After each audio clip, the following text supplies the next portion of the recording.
ಎಲ್ರಿಗೂ ನಮಸ್ಕಾರ ಪ್ರಿಯ ವೀಕ್ಷಕರೇ, ನಾನು ನಿಮ್ಮ ಕೃಪಾ. ಇವತ್ತು ಹೇಳುವಂತಹ ಪರಿಹಾರ ಏನು ಅಂತಂದರೆ, ಪುಷ್ಯ ನಕ್ಷತ್ರ ಇರುವ ದಿನ ನೀವೇನು ಮಾಡಬೇಕು, ಕೆಂಪು ಹೂಗಳನ್ನು ಗಣಪತಿಗೆ ನೀವು ಅರ್ಪಣೆ ಮಾಡಬೇಕು.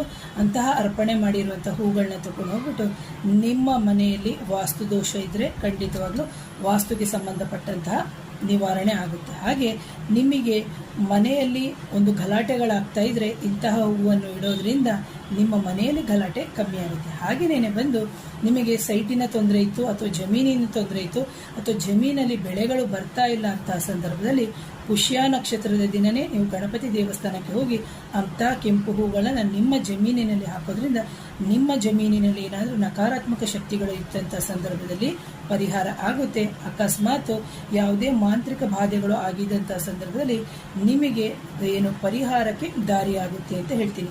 ಇದು ಎಷ್ಟು ದಿನ ಮಾಡಬೇಕು? ಮೊದಲು ಶುರು ಮಾಡೋದು ಪುಷ್ಯ ನಕ್ಷತ್ರ ದಿನದಿಂದ ಶುರು ಮಾಡಿ 48 ದಿನಗಳ ಕಾಲ ಮಾಡಬೇಕು.